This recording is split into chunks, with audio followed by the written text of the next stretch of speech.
सभी भक्तों से निवेदन है कि चरितावली शुरू होने के पहले आप इस वीडियो को लाइक करके चैनल को सब्सक्राइब कर लीजिए और कमेंट में भक्त महाराज की जय, श्री सीताराम जी महाराज की जय लिखिए।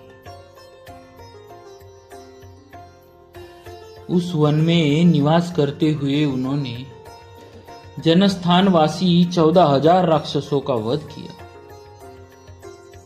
तदनंतर अपने कुटुंब का वध सुनकर रावण नामक राक्षस क्रोध से मूर्छित हो उठा और उसने मारीच राक्षस से सहायता मांगी।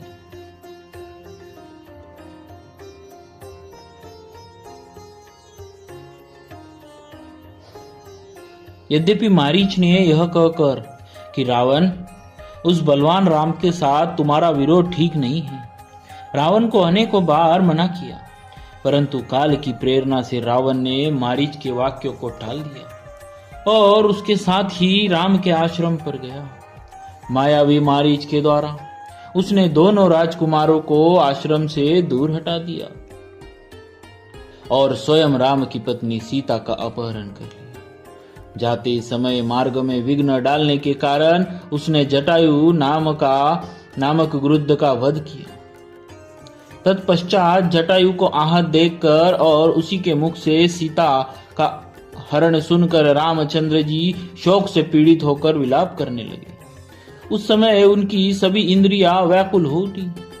फिर उसी शोक में पड़े हुए उन्होंने जटायु गरुड़ का अग्नि संस्कार किया और वन में सीता को ढूंढते हुए कबंध नामक राक्षस को देखा, जो शरीर से विकृत तथा भयंकर दिखने वाला था।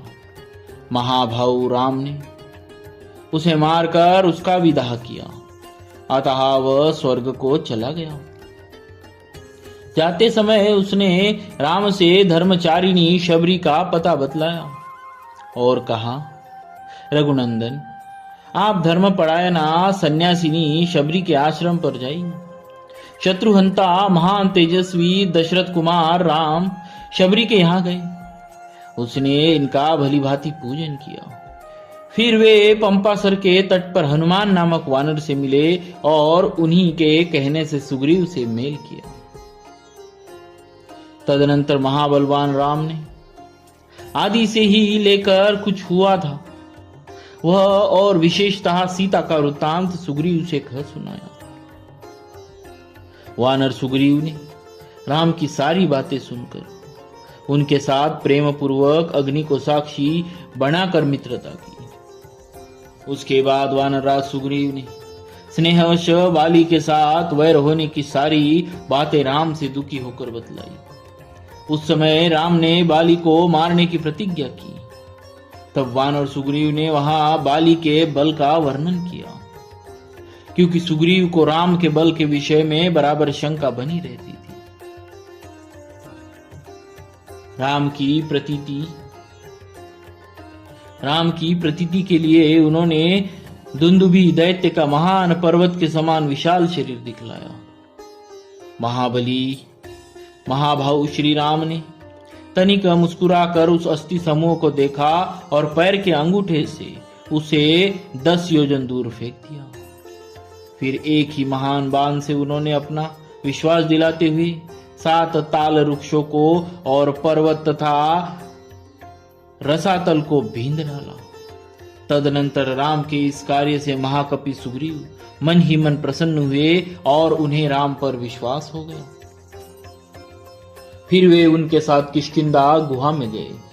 वहां पर सुवर्ण के समान पिंगल वर्ण वाले वीरवर सुग्रीव ने गर्जना की। उस महानाद को सुनकर वानरराज वाली अपनी पत्नी तारा को आश्वासन देकर तत्काल घर से बाहर निकला और सुग्रीव से भिड़ गया। वहां राम ने वाली को एक ही बाण से मार गिराया। सुग्रीव के कथनानुसार उस संग्राम में वाली को मारकर उसके राज्य पर राम ने सुग्रीव को ही बिठा दिया। तब उस वानर राज ने भी सभी वानरों को बुलाकर जानकी का पता लगाने के लिए उन्हें चारों दिशाओं में भेजा। तत्पश्चात संपाति नामक गिद्ध के कहने से बलवान हनुमान जी 100 योजन विस्तार वाले क्षार समुद्र को कूद कर लांग गए वहां रावण पालित लंकापुरी में पहुंचकर उन्होंने अशोक वाटिका में सीता को चिंतामग्न देखा। तब उन विदेह नंदिनी को अपनी पहचान देकर राम का संदेश सुनाया और उन्हें सांत्वना देकर उन्होंने वाटिका का द्वार तोड़ डाला। फिर 5 सेनापतियों और 7 मंत्री कुमारों की हत्या कर वीर अक्ष कुमार का भी कचूमर निकाला। इसके बाद वे जानबूझकर पकड़े गए। ब्रह्मा जी के वरदान से अपने को ब्रह्मपाश से छूटा हुआ जानकर भी वीर हनुमान जी ने अपने को बांधने वाले उन राक्षसों का अपराध स्वेच्छानुसार सह लिया। तत्पश्चात मिथिलेश कुमारी सीता के स्थान के अतिरिक्त समस्त लंका को जलाकर वे महाकपि हनुमान जी राम को प्रिय संदेश सुनाने के लिए लंका से लौट आए। अपरिमित बुद्धिशाली हनुमान जी ने वहां जा महात्मा राम की प्रदक्षिणा करके यह सत्य निवेदन किया, मैंने सीता माता का दर्शन किया है। इसके अनंतर सुग्रीव के साथ भगवान राम ने महासागर के तट पर जाकर सूर्य के समान तेजस्वी बाणों से समुद्र को क्षुब्ध किया। तब नदीपति समुद्र ने अपने को प्रकट कर दिया।